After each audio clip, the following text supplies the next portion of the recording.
Olá a todos. Hoje eu vou apresentar meu trabalho de iniciação científica, intitulado Análise Estrutural e Magnética em Zonas de Reativação Tectônica, na região de Barra do Garças e Araguaiana. Eu me chamo Pedro Maranhão. O trabalho, ele teve como objetivo, então, relacionar técnicas de geofísica e de geologia estrutural com dados de sensoriamento remoto e utilizando técnicas de geoprocessamento, análise de tensores dessas estruturas, que foram coletadas em campo, que é a região da divisa entre Mato Grosso e Goiás, uma região que é banhada pelo Rio Araguaia. Ele é o divisor dos estados e ele é uma grande caracterizadora aí estrutural, que é o lineamento transbrasiliano. É algo que chama atenção. Essa inflexão é W do Rio Araguaia, depois ele volta a ficar NE, que é a direção dele principal.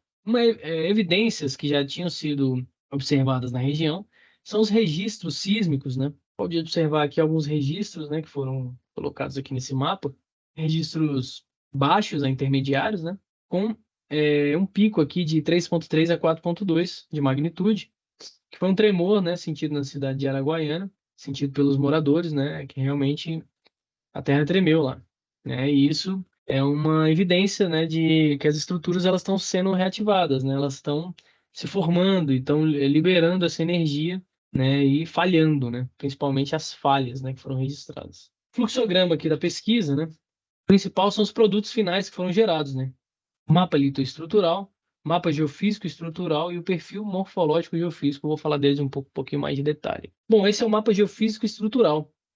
E ele está mostrando aqui, basicamente, então, a geologia, a litologia, que são principalmente aqui balizando essa região do Rio, a bacia do Paraná, que são intrusões neoproterozoicas, granitos, acompanhando os afluentes aqui, então são depósitos aluvianais, clarinho aqui, e essa cor mais amarronzada é a faixa Paraguai.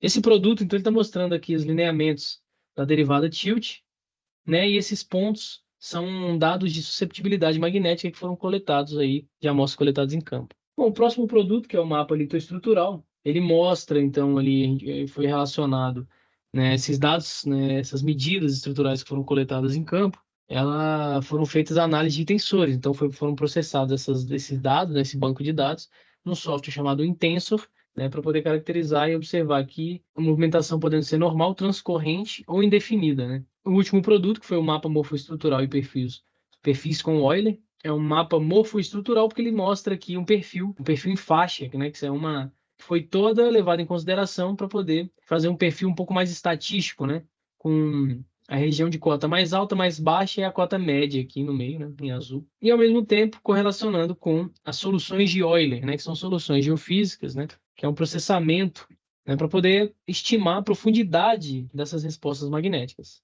E como conclusão, considerações finais, os valores de susceptibilidade entre as alcalinas são muito contrastantes, o que leva a questionar sobre a profundidade relativa entre esses corpos e a quantidade de minerais ferromagnéticos presentes, E aí aqui a respeito da figura 6, eu falei figura 6 aqui, mas é para representar essa figura dos lineamentos. As direções de fratura na parte oeste são muito diferentes das direções dos rios tributários e as coberturas recentes, Isso mostra que o que está recente está com uma direção diferente, tá sendo depositado talvez numa direção diferente. Ou seja, o que está balizando essa deposição? O movimento predominante transtensivo destral sugere uma movimentação destral do Rio Araguaia e por consequência da grande falha representada pelo lineamento transbrasiliano. Então isso aqui, obviamente, para poder caracterizar o lineamento transbrasiliano, necessitaria de coleta muito mais extensa, de um nível regional, mas é um estalinho que deu, uma consideração do trabalho. A inflexão EW do rio pode ter sido uma fase posterior de abertura, tendo visto também a assinatura magnética baixa das rochas nessa região e o contraste da direção dos lineamentos magnéticos. Realmente essa inflexão do rio é algo que chama atenção, E a concentração também aqui de movimento normal, E ao longo do rio você já tem algum movimento transcorrente, Isso chama um pouco a atenção. E esse perfil com esse rejeito aqui, ó, entre a quebra do Euler e a quebra do relevo, tem uma certa distância, um certo distanciamento que chama atenção. Para terminar, é necessário então que sejam feitos ensaios de campo e um detalhamento geológico mais detalhe e uma geofísica terrestre também. Eu queria agradecer a FAP pelo fomento. Muito obrigado. Até logo.